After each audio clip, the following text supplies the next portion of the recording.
The following is a presentation of the BP8 Podcast Network. What's up, Wake Forest? Welcome to another episode of our podcast. I'm Joel. This is Ryan. Hello again. And today we're going to talk about something that frustrates a lot of parents of school children. Absolutely. In Wake County.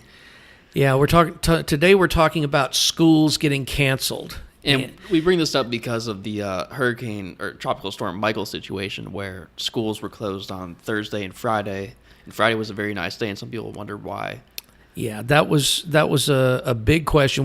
My phone rang off the hook on Friday with texts and phone calls from it, as well as my email. So we thought we'd clear up some of that for folks today. Yep. And so that's where we'll start. First of all, for those of you that are new to the area, Wake County has approximately 130,000 students in the school system. And they're spread out all over the county. And, of course, Wake County is a huge county when you look at it geographically. And so what happened on Thursday, the Wake County schools announced on Wednesday night that they were closing school on Thursday. And then on late Thursday night, the plan was to go with a 2-hour delay on Friday and send the kids back to school. The problem was they had to check with Duke Power to see if they were going to have power at some of these schools. And so it's kind of a good news, bad news, and a lot of it's going to depend on how you see the county school system and whether you think that it should be made smaller somehow. But basically, we had issues with probably about a dozen schools that did not have power on the campuses. And if the school doesn't have power, of course, you can't bring the kids there. And so that's why the schools were canceled for Friday. Now, there are a lot of possible ways that we could solve this problem down the road. I've always said that at this point, with the county being so big, I think it should be divided into 4 quadrants. And, you have a southwest, a northwest, a northeast, and a southeast section of the Wake County school system, and that way you can cancel it based on what quadrant that school is in. So, for example, Heritage, Wake Forest, Wakefield, and Rollsville all had power on Friday morning, so it wouldn't have been an issue to send kids to school there. Right. And as a matter of fact, a lot of the charter schools here in Wake Forest, Envision and a couple of others, actually had class on Friday, so their kids went to school. The challenge is, because the county is so bad, and it's no different from snow days here that we talk about on so many occasions, that you've just got such a large county that you have to do what's safest for all students. And ultimately, as the Wake County School Board has said many times, safety of the student is of utmost importance, and it's the paramount issue for people. The other problem that we had in some parts of the county was that there were some roads that were blocked because of flooding. And if a school bus can't get down a road, they can't get the kids to that school. And basically, if the buses can't get one student there, it's not fair to have that student miss a day while everybody else goes. And some people would say, well, it's not fair for that one student to cause everybody else to miss a class. I get it. I understand that argument. But when you're dealing with the issues that we have to deal with because it's such a big county, that's going to be the focus there. It's just a big difference for a lot of people that come down from up north, where every municipality has their own school system. Yeah, and we used to be that way here in the Wake County area. We had the Raleigh City schools, and then Chapel Hill, Carrboro still had their schools and have it set up. And there are municipalities all over the country that have smaller regions that are covered. The challenge is, the upside of the county being one is that you don't duplicate the administrative expenses of having a separate office in the area, and you don't have to have 4 separate buildings to house administrative staff of all of those operating together. I still am of the opinion that you could keep it very similar to the way it is now and divide those quadrants up, and we'd have had probably 3 of the 4 quadrants going to school last Friday based on the way I would draw them out. But there's no system that's perfect, and that's part of the hard challenge that is there for the school board members and the school staff to decipher what is the best thing for all those kids. And the problem is that what you think is best for the kids in school, and what I think is best may be two different things. And they have to operate on that. And ultimately, you get parents, no matter what you do. If there were some parents that, had we gone to school on Friday, would have raised Cain, and there are parents that, because they didn't go to school on Friday, raised Cain with the county office. So you're kind of in a no-win situation there as an administrator, and you do the best you can with the information you have. But ultimately, if we can't get the kids to school safely, it's going to cause a challenge. Yeah, and you also have situations where there's plenty of magnet schools now in Wake County. And between that and some of the districts I've seen on their website, just the way they're drawn are just like, well, we've got this pod system in Wake County where they reassign a pod, and to be honest with you, I really don't understand it completely in terms of how they do, because my kids are now in high school, and I've lived where I've lived for 15 years, and we bought here so that the kids could go to the schools, and they went to those schools, and I've got one in college and one still in high school. But for people that are just moving here, it's a situation. If Heritage, for example, Heritage High School is capped. So if you move to the Heritage subdivision or any of the close surrounding subdivisions, you could end up having your kid go to Rollsville or Millbrook, unless you get them, or Wake Forest, unless you get them into a magnet program. Let's say that you live in Wake Forest, you could actually have your child attend a magnet program at Enlow High School, or Broughton. Or Broughton, and there, Enlow is your music and arts magnet. So there are kids from Cary, Holly Springs, and Garner that are driven to Enlow High School every day for school. Mm-hmm. So what do you do if you close down, if you keep Enlow High School open, and the kids that live in Garner can't get to their street because the power lines have fallen across the street? Is that fair to those kids? So, the magnet program is great in some cases, and of course a lot of people complain about the Wake County public school system, but when you look at the numbers overall, the school system does a good job in preparing kids for school. There's a good graduation rate comparative to across the country, and I'm certainly not even going to get into a discussion about teacher salaries and things like that, because if it were up to me, teachers would make the money that professional athletes make, and professional athletes would make what teachers made, but that's not what pays the bills. So I think that if you look at it and figure out, there's no perfect solution that everybody's going to agree upon, but I think that ultimately you're going to have to eventually size down the size of the, you're going to have to downsize the county into districts somehow in order to not have all 130,000 kids out.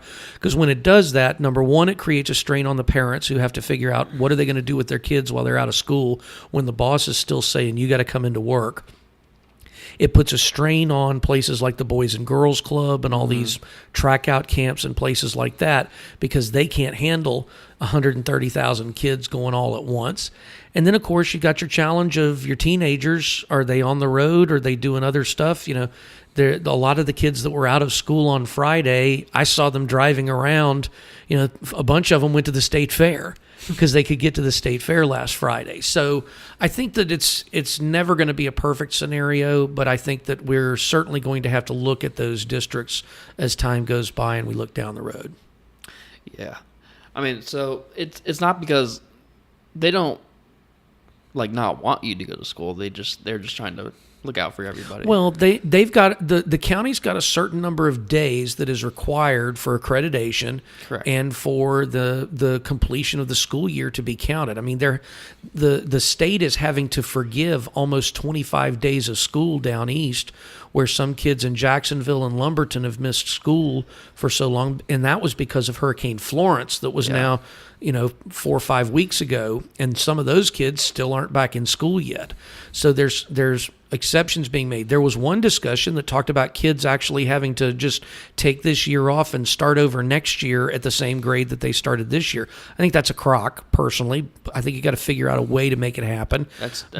I don't think that's fair to the student. All of a sudden, that's way too unfair to students. Yeah, I think you've taken a kid's opportunity and you've overloaded the potential graduating classes at that point, and you overload the universities, and that's just not going to happen. But they'll have to figure out a solution to that. So schools are always a difficult task for anybody, and this is kind of the reason that a lot of the times many school districts hire an administrator that either A, doesn't have any teaching experience, but has applicable experience with a large-scale company or large management of a significant number of people, because they know how to deal with the attacks that come and the dissension that comes from the group of parents.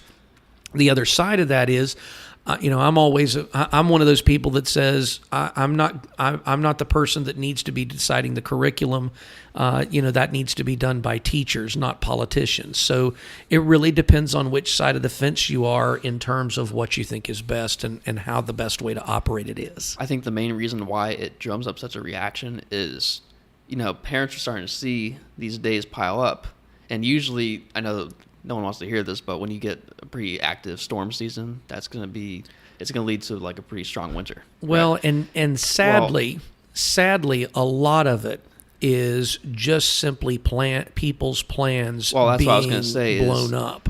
The more these days pile up, the more Saturdays year-round kids will have to go to, and then spring break will be taken away. Mm-hmm. And that's where the main issue comes from, I think. Well, it's one of them. The main issue is that people are protective of their kids, and that's certainly understandable, and they're going to do what they think is best for the kids.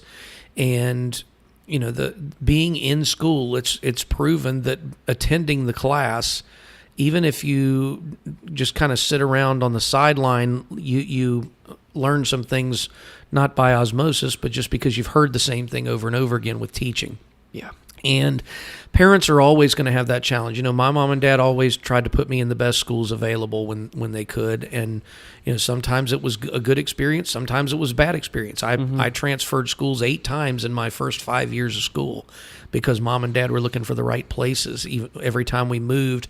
And it takes some time sometimes to figure out which school is going to fit your child best, right, and what programs they have. Different schools have different programs.